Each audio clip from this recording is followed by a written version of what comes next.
Bonjour à tous et bienvenue dans cette nouvelle vidéo sur le logiciel Fusion 360. Donc pour le tutoriel d'aujourd'hui, nous allons partir d'une problématique réelle. En fait, il me manquait un embout sur mon aspirateur et en dessinant la pièce, je me suis dit pourquoi ne pas en faire un tutoriel. Donc sans plus attendre, c'est parti pour la conception. Donc on va faire un petit tour sur Google pour que vous voyez de quoi il s'agit. Donc je vais taper Buse aspirateur. Donc là, on a quelques exemples et c'est ce genre de pièce que je cherche à faire. Donc une buse avec une extrémité assez fine.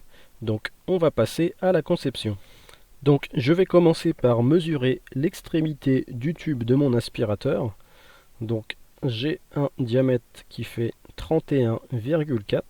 Donc on va reporter la cote dans Fusion 360. Donc sous Fusion, nous allons commencer en passant en surface. Ensuite, je vais créer une nouvelle esquisse sur ce plan.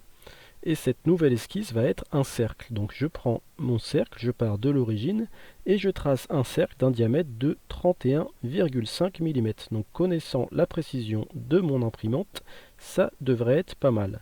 Ensuite, ce cercle, je vais l'extruder. Donc je l'extrude de ce sens de 40 mm et je fais OK. Donc ensuite, ce que je vais faire, c'est que je vais construire un plan décalé.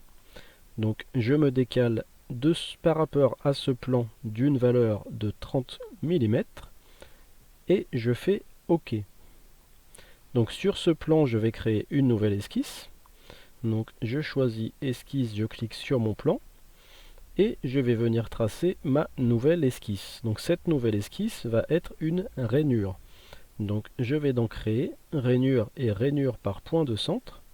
Je pars de mon origine et je viens tracer ma forme.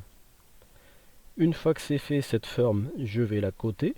Donc je vais indiquer ici une valeur de 30 mm et entre ce trait et ce trait, j'indique une valeur de 12 mm.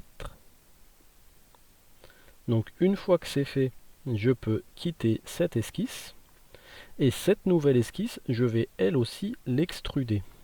Donc je prends ma fonction extrusion, je clique sur mon esquisse et je me décale là aussi de 40 mm. Une fois que c'est fait, je peux faire OK.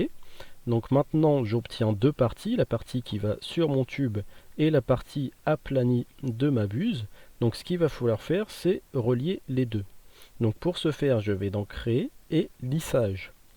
Je viens sélectionner cette partie et on voit que la fonction lissage nous permet de relier les deux. Donc ça a relié les deux donc d'une façon assez rectiligne. Ce qu'on peut faire, c'est qu'on a plusieurs choix de continuité. On peut mettre une continuité en tangence ou une continuité en courbure. Donc c'est ce que je vais faire. Je vais mettre ça également pour le contour numéro 2 et je vais faire OK. Donc on a maintenant la buse qui est entièrement dessinée, mais nous sommes toujours en surfacique. Donc ce qu'on va faire par la suite, c'est passer en volumique. Donc ce que nous allons faire avant de passer en volumique, c'est faire une couture de nos différentes surfaces de façon à obtenir une surface unique. Et une fois que c'est fait, on va donc créer et épaissir. Je clique sur ma surface et on voit qu'on peut faire varier l'épaisseur. Donc moi pour mon application, je pense que 2 mm suffisent. Donc je fais OK. Donc on a maintenant notre buse qui est en volumique, donc avec une épaisseur. Et moi ce que j'aimerais bien faire maintenant, c'est que le bout plat soit un petit peu biseauté. Donc pour ce faire, je repasse en solide, je crée une nouvelle esquisse ici sur ce plan, et je vais venir tracer avec l'outil ligne un triangle. Donc je viens tracer les trois parties de mon triangle. Ensuite, je vais mettre des contraintes. Donc je mets une contrainte de coïncidence entre ce trait et ce point. Je vais également mettre une contrainte de symétrie. Donc avant ça, je réaffiche mes axes. Je sélectionne ce point et ce point. Je dis qu'ils sont symétriques par rapport à cet axe. Ensuite, je vais coter mon triangle. Donc je renseigne ici une valeur de 46 mm. Et je renseigne également un angle entre ces deux traits de 20 degrés.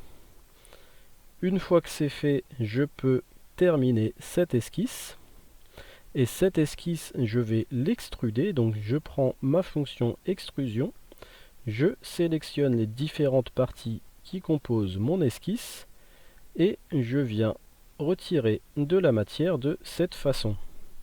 Donc j'ai maintenant ma buse qui est entièrement terminée. Donc ce qu'on va pouvoir faire maintenant, c'est en exporter un fichier STL pour pouvoir l'imprimer. Pour créer mon STL, je vais dans Fichier et Impression 3D. Je viens sélectionner le corps qui comporte la pièce et je fais OK. Donc ce fichier, je vais l'enregistrer en l'appelant buse et je clique sur Enregistrer. Donc on peut maintenant passer à l'impression. Donc on voit qu'en plaçant la pièce de cette façon, ça ne génère absolument aucun support. Donc je suis d'accord que niveau solidité, c'est pas forcément la meilleure façon d'imprimer, mais vu le peu d'effort que je vais avoir sur ma pièce, je pense que ça peut amplement convenir. Donc c'en est fini pour la vidéo d'aujourd'hui, je vous laisse avec ces quelques images de la pièce terminée. J'espère que cette vidéo vous aura plu et vous aura été utile. Je vous invite à me le faire savoir en me laissant un petit pouce bleu et vos impressions dans les commentaires. Je vous invite également à vous abonner à la chaîne pour toutes les personnes dont ce n'est pas encore le cas. Et moi je vous dis à bientôt pour une prochaine vidéo.